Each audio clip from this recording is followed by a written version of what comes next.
that very distinctively liveried car. Yes, he comes over Hilltop and heads down towards Hislops for the first time, pursued by white cars, and it's Senna Proctor in second place. Senna Proctor, no sorry, it's Paul Rivette in second place. Senna Proctor is in third place, in fourth place is Paul Rivette, and it is in the lead by second place, lead by Bushel, Proctor, Rivette. The one he was a young gentleman that almost let Paul Rivette through. So Paul Rivette is now, as he knew he needed to be, because once he saw that Mike Bushel was seriously challenging for the lead as he is now as they come into Hislops, he knew he had to stay with him if he possibly can. So Paul Rivette is third, fourth is Senna Proctor. Nose to tail, the first two cars in that. Mike Bushel almost updrafting the leader as they came out of Knickerbrook and head up Day Hill, under the Pirelli Bridge. And Mike Bushel is on every corner, in fact every few yards, he's making an attempt to find a way around Antwerp and Eel. So a great battle is joined. It's like George Jackson lost a little bit of ground. We have to wait and see what comes. We had in a distant last place, Graham Field, more distant than his lap time in qualifying suggested might be the case. Here they come side by side, and I think that Mike Bushel has got the inside line as they come into Hislops on the inside of the right hand turn in. Yes, he's got the lead. Can he hold it? Yes, he can. So as he comes to the second and third parts of Hislops, Mike Bushel now leads. From Antwerp, he'll be bringing his Paul Rivette third, and Senna Proctor fourth. So the effect they're overtaking him over, because it's slow to tear them down a bit, means that they've all bunched up behind. Not every car in the race, and there's about 10 in the leading line now. But straight away, it seemed to be that Mike Bushel was beginning to pull away, having taken the lead from Antwerp and Eels. Place, I think you said. Liddell is fastest car out there now, having done a 135.5, and yeah, you're right, he's in sixth position behind Max Coates. So they're coming down towards Hislops now, and you can barely see Antwerp and Eels' car despite his lurid colour scheme, because he was hidden so close behind the leading car, Mike Bushel. So after those two, it's Rivette, Proctor, Coates, Liddell, Price, and then Daniel Rowbottom, and some small bits falling on the turf here on the outside of the engine of Knickerbrook. We can build a Clio by the end of this race, I think. I'm sure you can. As Lee Patterson goes through sector 2 quicker than he's managed so far. There's a little bit of pace being found by Green as well. He's alongside, they go to the corner side by side, and through he goes. Similar move to the one that Rivette pulled on Proctor to take the third place a few laps ago. So Antwerp and Eels has retaken the lead, and I think that Paul Rivette has got through into second, but hugging the inside line as they go up to the hairpin is Mike Bushel, so that may give him the opportunity to hang on to second place. Anyway, we'll see what it is as they come over Hilltop for the fifth time in this 12-lap race. Yep. So Antwerp and Eels has the lead back then.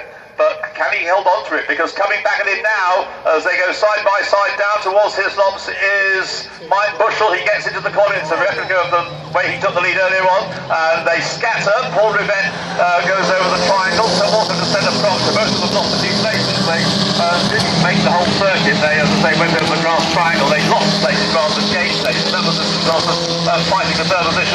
And emulating them, but a bit lower down the order is 24, which is the car of George Jackson. Jacko, it says on the side. Graham Field. Wheel drive cars. Janetta Juniors and the GT50, the GT Super Cup. So down they come, and now I think Mike Bushel, having retrieved the lead, taken the lead as it were, like for the second time, is going to pull away. And I think Antwerp and Eels is going to be challenged by the car with the very distinctive orange wheels. Max Coates' car. Senna Proctor's fourth, fifth, Joy Liddell, sixth is Lee Patterson up to 10. Cross Price is in transition to fifth of the rear in Clio. As he has a whole group of cars, including Paul Rivette, in that line behind him.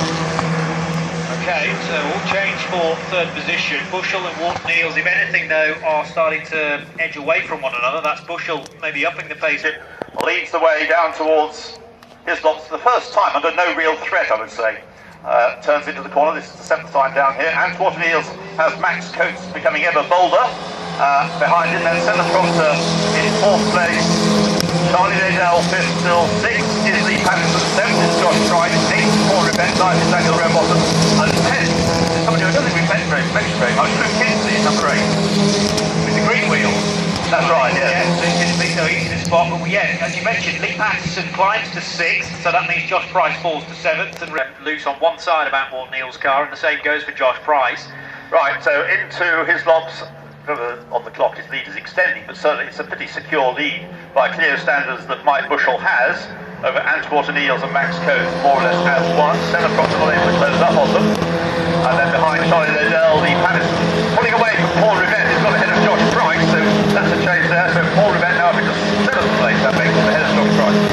Mentioned we haven't talked a great deal about Luke Kinsley. We also haven't really mentioned number 92, Jake Giddings, who tumbled down the order early on, but has slowly worked his way back to 11th position. He started 14, so Giddings just outside the top 10, having not had a great start. Way through in the number 71 car from the team that is the Russell and Adam Morgan team, Sicily Motorsport.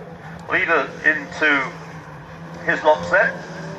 Still the same second and third, nose to tail situation. And now I would say, yes, that Charlie Dell is closing in on centre Proctor very noticeably. That gap is much more. Lee Patterson still 6, Paul Rivette 7th, Josh Price 8, Daniel Room on the 9th, and Luke Kinsley is 10th. Dell able to lap very close to his best lap of the race. Instantly in the fastest lap. Black and white flag, by the way, being displayed to car number 13 for not respecting the track limits. I noticed that's Rory Collingbourne. Yeah. And Jake Giddings, having mentioned his charge up the order to 11th, has now tumbled to 19th, I'm afraid to say. I spoke too soon about that. There's been a switch around as far as 7th position's concerned, with Paul Rivette gaining on Josh Price. This time, actually, I would say that there is enough gap to fit a Clio or two into between second and third. So, Anvil Deals then second, Matt goes third. It's a greater gap second to third than it is now 4th to 5th, because Senna Proctor still being caught by Charlie Dell, Lee Patterson, Paul Rivette is catching him. Two of the senior citizens of the Clio Cup, although they call it the Masters class, don't they? Class, not quite though.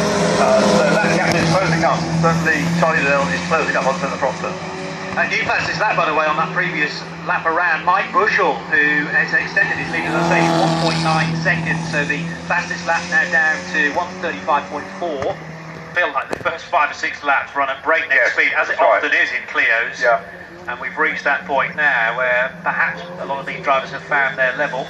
But Bushell, well, I say that the line of cars 4th, 5th, 6th, 7th have all got closer together. They constantly are together. That's Lee Patterson and Paul Rivette closing up on Charlie Dell, who's closing up on Senna Proctor.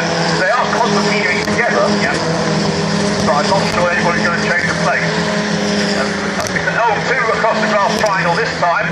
His lots are Rory Collingbourne, who's already, and Dan Seaborn. Rory Collingbourne's already been given the black and white flag, I think he said, for not respecting track limits. Well, that was certainly very disrespectful to the track limits.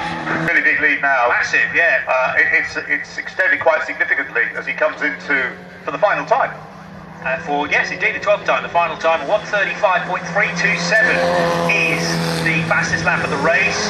And he has gone through, obviously, sector 1 now, and he's not quicker than he's managed so far, so that may well stand as the fastest lap of the race.